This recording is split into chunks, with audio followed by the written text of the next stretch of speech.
আসসালামু আলাইকুম। আজকে আমরা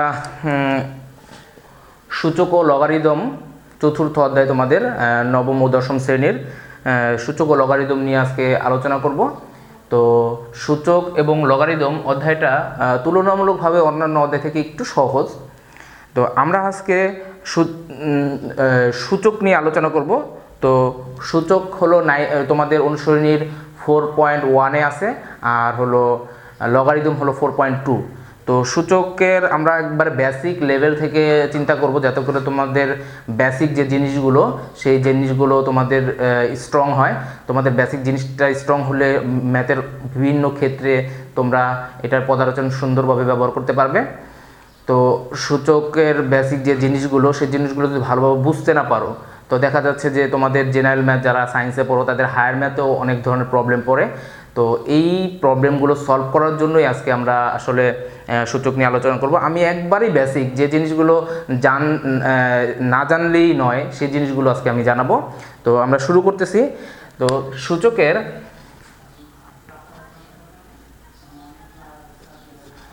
যে জিনিসগুলো আমাদের জানতে হবে সেটা হচ্ছে, প্রথমত আমি যে সূত্রগুলো দিচ্ছি একটু মনোযোগ দিয়ে শুনবে, সেগুলো প্রয়োগ করবে। তো দেখো, a⁻0 এর মান সবসময় 1, a⁻1 এর মান সবসময় a, a⁻−1 এর মান হবে 1/a, এর উপরে a⁻n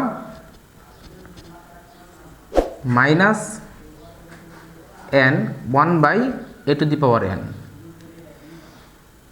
root a equal a⁻½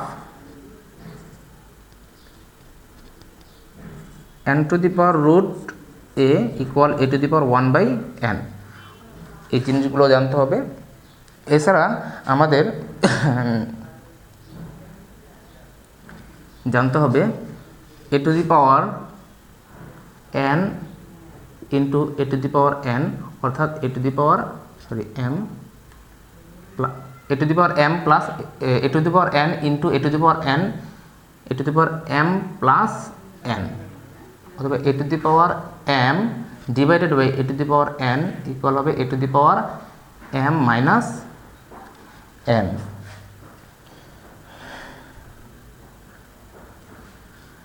আর একটা জিনিস শিখিয়ে দিই, a⁻n m a⁻n equal a⁻m n। তো এই জিনিসগুলো মোটামুটি আমাদের জানলেই এই অধ্যায়ের আমাদের কোশ্চেনগুলোর অ্যান্সার আমরা করতে পারবো। তো দেখি এইভাবে কীভাবে করা যায়। দেখো, a⁻0 ইকুয়াল হলো 1। এখন a⁻0 শুধু a⁻0 না, যে কোনো রাশির বা যে কোনো সংখ্যা যার উপরে পাওয়ার 0 হলে তার মান 1 হবে। এটা মনে রাখতে হবে যে কোনো কিছুর উপরেই পাওয়ার যদি 0 হয় তাহলে তার মান হবে 1। যদি তোমার মাথার উপরে একটা 0 হয় তো তোমার মান 1। যে কোনো কিছুর উপরে পাওয়ার যদি 0 হয় তার মান 1। এই একটা ব্যাপার। যেমন আমরা যদি এখানে একটু করি, আমরা দেখো, আমরা যদি a⁻না, আমরা যদি এখানে একটা বড় একটা রাশি লিখি 2x + 5, এর উপরে যদি আমরা 0 দিই, এর মানও কিন্তু 1। যে কোনো কিছুর উপরে পাওয়ার 0 মানে কি 1, এটা মনে রাখতে হবে। 2 নম্বর হলো a⁻1 ইকুয়াল 1, অর্থাৎ যে কোনো রাশির উপরে পাওয়ার যদি 1 থাকে তার মানে ওই রাশিটাই হবে। যেমন আমরা যদি 5x এর উপরে পাওয়ার যদি 1 দিই, তার মানে এর মান হবে 5x। এটা মনে রাখতে হবে। যদি কোনো রাশির উপরে যদি পাওয়ার 1 হয় তাহলে তার মান ওই রাশিটাই হবে। এরপরে যদি মাইনাস হয়, তাহলে মনে রাখতে হবে 1/a, অর্থাৎ এই 1টা প্রকৃতপক্ষে এখানে চাই, এখানে a এর তো কোনো মূল্য নাই, এই জন্য 1/a লিখতে পারবো। আবার দেখো, এখানে একটু খেয়াল করো, a⁻−n ইকুয়াল 1/a⁻n। এরপরে দেখো, এখানে যেমন এটার একটা উদাহরণ আমরা দিই, a⁻ যদি -5 হয় তাহলে কী হবে 1/a⁵, অর্থাৎ এই যে পাওয়ারটা, এই পাওয়ারটা নিচে চলে আসবে, এর উপর পাওয়ারটা নিচে চলে আসবে 1/a দিয়ে। তো এইভাবে আমরা সবগুলো করতে পারবো। যে কোনো এগুলো তোমরা একটু বাসায় প্র্যাকটিস করবা। এখানে এর পরিবর্তে আমরা যদি 5⁻³ দিই তাহলে কী আসবে, মানে বিভিন্ন মান চেঞ্জ করে তোমরা এই বাসায় এগুলো করবা 1/5³ এইভাবে এই জিনিসগুলো উল্লেখ করবা, কীভাবে বিভিন্নভাবে চেঞ্জ করে এগুলো প্র্যাকটিস করবে। এগুলো যত ভালো প্র্যাকটিস জানবে তোমার এই অধ্যায়টা অঙ্কগুলো করতে অনেক সহজ লাগবে, অনেক স্বাচ্ছন্দ্যবোধে অঙ্কগুলো করতে পারবে। তো এখন এরপরে দেখো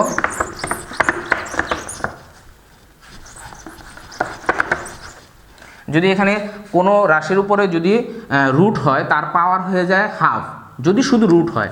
আর যদি রুটের উপরে কোনো কিছু থাকে অর্থাৎ ঘনমূল থাকে, যেমন এরকম যদি হয় যে 5 তাহলে কি হবে, এই 5-এর উপরে পাওয়ার হবে 1/3। এখানে যত হবে 1/, তত হবে। আর এটা অবশ্যই পাওয়ার হবে। আরেকটা কথা মনে রাখতে হবে, অবশ্যই এই জিনিসটা খেয়াল রাখবা যে পাওয়ার যেন অবশ্যই বোঝা যায়।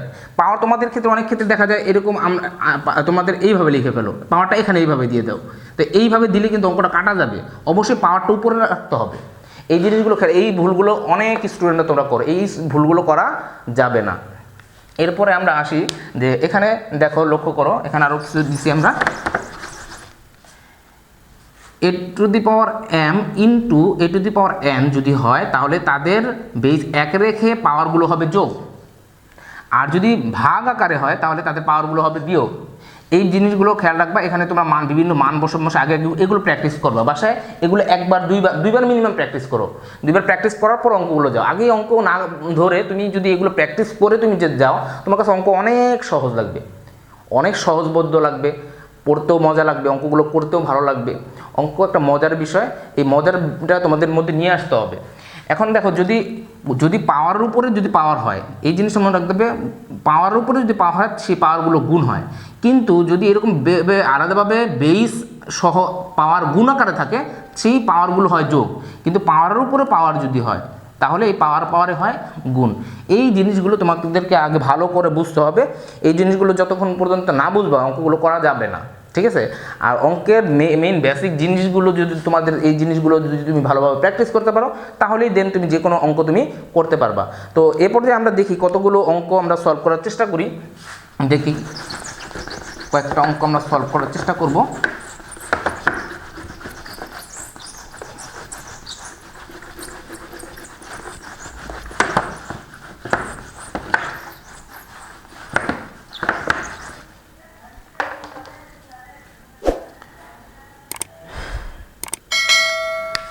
অনুশীলনীর 4.1 এর 1 নম্বর অঙ্কটা দেখো, 7 cube into 7 minus 3 divided by 3 into 7 3 to the power minus 4। তো লক্ষ্য করো, এই অঙ্কটা আমরা সলভ করে খুব সহজভাবে করতে পারবো। আমরা কয়েকটা পদ্ধতি করতে পারি। দেখো এখানে একই রকম, ওই যে আমরা বেস একই রকম শিখাইছিলাম যে a⁴m ইন্টু a⁴n, তাহলে পাওয়ারগুলো কী হবে, যোগ হবে। তাহলে আমরা এটা কীভাবে করবো, 7 এই দুটো যোগ, তো 7 3 এখানে যোগ হবে, এই যোগ আর এই মাইনাস, প্লাসে মাইনাসে কী হবে, মাইনাস, এখানে 3। একইভাবে এখানেও বেস 1, তাদের পাওয়ারগুলো কী হবে, বিয়োগ হবে। এটার পাওয়ার কত আছে, কিছু না থাকলে কত থাকে পাওয়ার, 1। আর ওই যোগ প্লাসে মাইনাসে এখানে হবে -4, তাহলে 7 টু দি পাওয়ার 0, এখানে হবে 3 টু দি পাওয়ার -3। তাহলে এখানে আমরা তোমাদের শিখাইছিলাম কোনো কিছুর উপরে পাওয়ার যদি 0 থাকে কত হয়, 1। আর যদি কোনো কিছুর উপরে পাওয়ার মাইনাস আকারে থাকে, যদি আমরা এই সূত্রটা পড়ছিলাম, কি করছিলাম আমরা, 1/an। তাহলে দেখো এখানে 1 কি হবে, 1/3 কিউব। তাহলে এখানে আমরা একটু লক্ষ্য করি কি দাঁড়ায় আমাদের অঙ্কটা কি দাঁড়ায়। এখানে আমরা একটু নিয়ে আসি, 1 ইন্টু, এটা উল্টা যাবে, তাহলে কি হবে 27/1, তাহলে একটু 27। এটা হলো আমাদের 1 নম্বর অঙ্কের সমাধান। আমরা একটু দ্রুত করে ফেলি। 2 নম্বর যদি অঙ্কটা আমরা দেখি, 2 নম্বর অঙ্কে আছে 3/7 স্কোয়ার ইন্টু 3/7। তো এই অঙ্কটা আরও সহজ। দেখো খেয়াল করো, আমরা প্রথমেই বলছি যদি কোনো কিছুর উপরে রুট থাকে তাহলে এখানে 7 স্কোয়ার উপরে রুট, তাহলে 7 স্কোয়ার উপরে পাওয়ার হবে 1/3। এটা আমরা দেখাইছিলাম, যদি কোনো কিছুর এরকম যদি থাকে আমরা এটার পাওয়ার দিব 1/n। তাহলে এটার উপরে পাওয়ার, এই যে 7 স্কোয়ার উপরে পাওয়ার ছিল 3, তাহলে 1/3 হবে ইকুয়াল, সরি এখানে ইন্টু, অবশ্যই ইন্টু হবে, ইন্টু এখানে হবে 7 পাওয়ার হবে 1/3, এখানে 7 পাওয়ার হবে 1/2, ঠিক আছে। এই যে একই সূত্র, আপনি বলছিলেন রুট, কোনো কিছুর উপরে রুট থাকলে তার পাওয়ার হবে কত, হাফ। তাহলে এখানে আমরা আরেকটু করি, এখানে কি আছে, এটা পাওয়ারে কি হয়, গুণ হয়। তো মনে রাখবা এখানে একটু তোমাদের ভুল হয়, এই 2টা কিন্তু এই 3-এর সাথে গুণ হবে না, এই 2টা এটার সাথে গুণ করা মানে হচ্ছে এটা লবের সাথে গুণ করা। তো লবের সাথে গুণ করলে কি হবে, 2/3 ইন্টু এখানে 7 1/3, এখানে 7 1/2। তো এখানে এখন দেখো এরপর নেক্সট কাজটা কি, দেখো এখানে সবগুলো বেস 1, সবগুলো বেস 1, তাহলে আমরা একটা বেস একটা 7 নিয়ে তাদের দেখো উপরে যেগুলো থাকবে সেগুলো গুণ থাকবে আর নিচের হলো ভাগ। তাহলে যদি গুণ হয় তাদের পাওয়ারগুলো হয় যোগ, তাহলে 2/3 যোগ 1/3, আর নিচের পাওয়ারগুলো হয় বিয়োগ, তাহলে নিচের পাওয়ার হবে -1/2, তাহলে 7। এখন আমরা এগুলো লসাগু করতে পারি, 3 আর 2 এর লসাগু কত, 6, 3 দিয়ে 6কে ভাগ করলে 2, 2 দুগুণে 4, যোগ 3 দিয়ে 6কে ভাগ করলে 2, 2 অক্ষে 2, মাইনাস 3 দিয়ে 6কে ভাগ করলে 3, 3 অক্ষে 3, 7, এখানে 6 -3, তাহলে দেখো 7 3/6, তার মানে 7 হাফ, আর 7 হাফ মানে কি √7, এটা হলো অ্যান্সার। তো এইরকমভাবে আমাদের অঙ্কগুলো করতে হয়। তো আমরা এরপরে দুটো মোস্ট ইম্পর্ট্যান্ট দুটো অঙ্ক সমাধান করব। এখন দেখো এই অঙ্কটা আমরা কীভাবে সলভ করি। এখানে আমাদের লক্ষ্য করো, এখানে কি দেওয়া আছে, 2n+4 আর মাইনাস আছে। তো মাইনাস দিয়ে আসলে আমাদের কোনো সূত্রের কোনো কাজ করাই নেই। এখানে আছে 4 × 2n+1। তো যেহেতু এখানে মাইনাস আছে, তো এখানে আমাদের যে কাজটা করতে হবে, আমরা যেহেতু এইভাবে আমরা লিখছিলাম a⁻m × a⁻n, কি হয়েছিল, এখানে এটার মান হয়েছিল কি a⁻m+n। তো এইটাকেও তো আমরা এইভাবেও লিখতে পারি, অর্থাৎ a⁻m+n কে আমরা a⁻n × a⁻n লিখতে পারি। তো এইভাবে যেহেতু এইভাবে আছে, আমরা প্রত্যেকটা আলাদাভাবে লিখতে পারি না, 2n × 2⁴ মাইনাস এখানে আমরা লিখতে পারি কি 4 ইন্টু, এখানেও আলাদাভাবে করে 2n × 2⁴ মানে 2। তো এখানে এইভাবে, কিন্তু নিচে কিন্তু যেহেতু ভাগ আছে, তাহলে আমরা বেস 1 নিয়ে তাদের পাওয়ারগুলো যোগ করে দিতে পারি।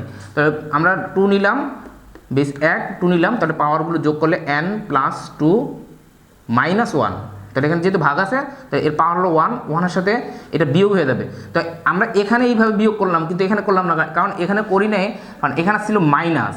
তো মাইনাসের জন্য আমাদের এগুলো আলাদা করে করাটাই বেটার হবে। আর এখানে যেহেতু ভাগ আছে, সেক্ষেত্রে আমরা বেস নিয়ে আমরা করতেই পারি, ঠিক আছে। তো এখন লক্ষ্য করো, এখানে আমরা 2⁴ মানে হলো 16 ইন্টু 2n মাইনাস 4 দুগুণে 8 × 2n। এখানে আমাদের কি দাঁড়াচ্ছে, 2n+1। তো এখানে আমরা 2n কমন নিতে পারি, কারণ এখানেও 2n আছে, এখানেও 2n আছে। তাহলে আমাদের থাকবে কি 16 - 8। এখানে আবার আমরা ভেঙে দিতে পারি 2n × 2। তো এখানে একটু লক্ষ্য করি, আমরা এখানে একটু করে ফেলি। তাহলে এখানে 2n আর 2n কাটা গেল, তাহলে এখানে রইল কত, 8/2। তাহলে কাটাকাটি করলে এখানে রইল 4। তাহলে আমাদের অ্যান্সারটা হলো 4। এই হলো তোমাদের একটা অঙ্কের সমাধান। তো এই অঙ্কটা অনেক সময় পরীক্ষায় সৃজনশীলে বিভিন্নভাবে ঘুরিয়ে আসে, হয়তো হুবহু মান দেয় না, এখানে 2 এর জায়গায় 3 দেয়, এখানে বিভিন্ন মান চেঞ্জ করে দিতে পারে। তো এখানে ভয় পাওয়ার কিছু নাই। তোমরা এই অঙ্কটা আগে বেসিকভাবে ভালো করে বুঝো, 2-1বার করার পরে যদি তোমার মনে হয় যে এটা তুমি কমফোর্টেবল ফিল করতেছো, তখন এই রিলেটেড কিছু সৃজনশীল সলভ করার চেষ্টা করো, দেখবা ইনশাল্লাহ হয়ে যাবে। এছাড়াও আমরা কিছু সৃজনশীল করানোর চেষ্টা করব, ঠিক আছে। তোমরা এই জিনিসগুলো ফলো রাখবে, আমাদের যে অঙ্কগুলো আছে সেগুলো দেখবে।